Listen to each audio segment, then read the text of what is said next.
हम मौजूद हैं एसओजीएफ ई स्पोर्ट्स नेशनल चैंपियनशिप के अवसर पर और हमारे साथ बातचीत करने के लिए एडवोकेट नंदन झा जी हैं जो कि इंटरनेशनल माइंड स्पोर्ट्स एसोसिएशन के प्रेसिडेंट हैं और साथ में एसओजी फेडरेशन के संस्थापक एवं सलाहकार हैं।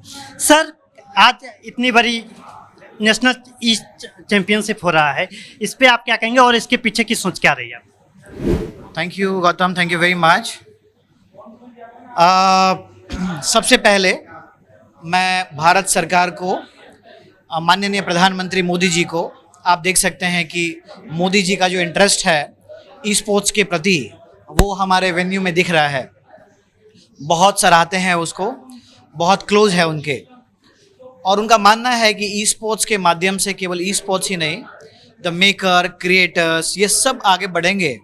और हिंदुस्तान जो कहते हैं कि हम जो आबादी में हम 140 करोड़ 150 करोड़ हो गए हैं, तो जो कहते हैं कि इसको मार्केट अगर समझे तो ये दुनिया का सबसे बड़ा मार्केट है, ये अपॉर्चुनिटी लेके हम काम करें, और उसके लिए सबसे बड़ा उदाहरण है ई स्पोर्ट्स।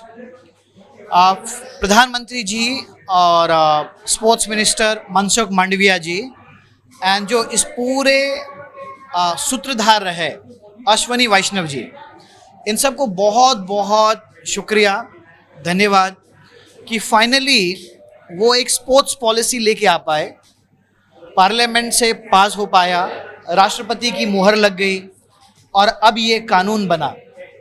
इसका वेट कर रहे थे हम लोग लगभग 10 सालों से। आपने प्रधानमंत्री जी का और एक्ट का बात किया, प्रमोशन एंड रेगुलेशन जो ऑनलाइन गेमिंग एक्ट है जो कि बन गया है, तो कई तरह की बातें चल रही है कि जो ई स्पोर्ट्स और ऑनलाइन गेमिंग से जुड़ी है उसमें एक निराशा है, लेकिन आप एसओजीएफ के फाउंडर एंड सलाहकार होने के नाते इस एक्ट का पे आपका क्या रिएक्शन है? दो विषय हुआ है। एक विषय हुआ है कि जो ई स्पोर्ट्स है, ई स्पोर्ट्स को सरकार ने स्पोर्ट्स माना और अब उसको स्पोर्ट्स की तरह से ट्रीट करेंगे। तो कल तक ई स्पोर्ट्स को दुनिया मान रही थी, भारत सरकार भी मान रहा था, मगर वो पॉलिसी नहीं आया। अगर सरकार की पॉलिसी नहीं है तो कोई डेवलपमेंट नहीं है, कोई सपोर्ट नहीं है, और अगर सरकार ने इसको स्पोर्ट्स मान लिया तो सब तरह की सुविधाएं उनको दिया जाएगा।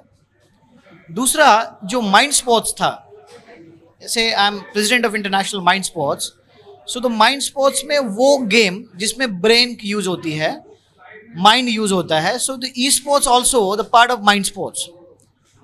अब जो गेम है जैसे ब्रिज कार्ड गेम है, और कार्ड गेम को इंटरनेशनल ओलंपिक कमेटी ने उसको रिकॉग्नाइज किया है। सो उसी में रमी है, पोकर्स हैं, माइंड गेम। सरकार ने कहा है कि ये सारे गेम्स में मनी के साथ आप अगर खेलोगे तो ये पनिशमेंट है। तो अब उसको उन्होंने रिस्ट्रिक्शन लगाया कि माइंड गेम से मना तो नहीं कर सकते हैं, ये माइंड गेम है, और माइंड गेम है तो पूरी दुनिया इसको खेलती है, हिंदुस्तान में खेलते हैं, कल्चर में है, तो उसको उन्होंने सोशल गेम कहा है कि ये सोशल गेम है। चेस हमारे माइंड स्पोर्ट्स का पार्ट है, चेस है, ब्रिज है, मजोंग है। सो ये सारी गेम जो माइंड गेम है, उस गेम में भारत सरकार ने कहा है कि मनी डाल के और मनी अवार्ड में मिले इस काम को रोकना है, और इसको उन्होंने पनिशेबल ऑफेंस दिया है। मैं भारत सरकार को इस पे कोई टिप्पणी करने से मतलब ठीक है, अब सिर्फ इतना है कि कोई और भी रिजोल्यूशंस भारत सरकार निकाल सकती थी, क्योंकि I can see more than 2 lakh job the creators थे, क्योंकि जो हम क्रिएटर को बढ़ाना चाहते हैं, ये उन्हीं को जॉब मिला हुआ था कि उनकी भी इंडस्ट्री थी। तो 2 लाख जॉब लोग जो थे वो 5 दिन पहले जॉबलेस हो गए, सारी उनकी बिजनेस सेट हो गई। भारत सरकार का इंटेंशन उनको सेट करना नहीं था, उनको रियल मनी गेमिंग को रोकना था।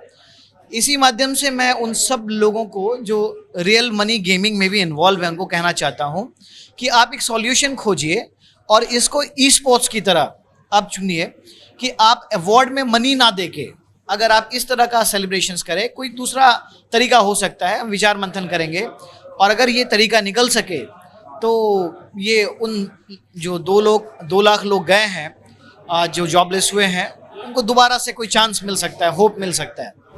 सर, ये कल से ही शुरुआत तो हो चुकी है एसओजीएफ नेशनल जो ई स्पोर्ट्स नेशनल चैंपियनशिप की, तो कल हमने एक बच्चे और पेरेंट्स को देखा, लेकिन अभी भी गार्जियन और बच्चों में डर है, और गार्जियन को कि हमारा बच्चा ई स्पोर्ट्स खेलता है तो कहीं उसका मनी इन्वॉल्व होगा या कहीं कुछ डाटा हमें। तो एज ए संस्थापक एसओजीएफ के आप गेम प्ले और उसमें निष्पक्षता को कैसे लागू करेंगे?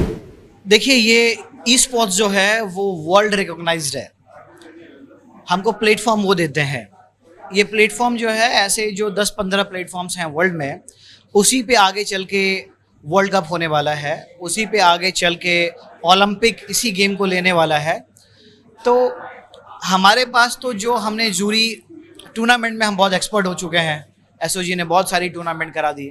ई स्पोर्ट्स का हमारे पहला नेशनल टूर्नामेंट है, और आप देख सकते हैं कि वो पूरी एक अलग प्रक्रिया है जिसमें किसी चीटिंग की कोई गुंजाइश नहीं है। लाइव है, पब्लिक देखता है, कोई चीटिंग की गुंजाइश नहीं मिलेगी आपको। दूसरा data privacy.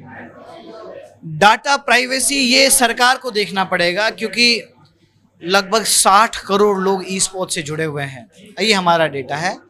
I am sure कि अश्विनी वैष्णव जी, मिनिस्ट्री ऑफ माइटी, इस विषय में ज़रूर ध्यान देंगे कि जो हमारा देश का डेटा है ये और इसकी प्राइवेसी, इसको रखना सरकार की जिम्मेवारी है।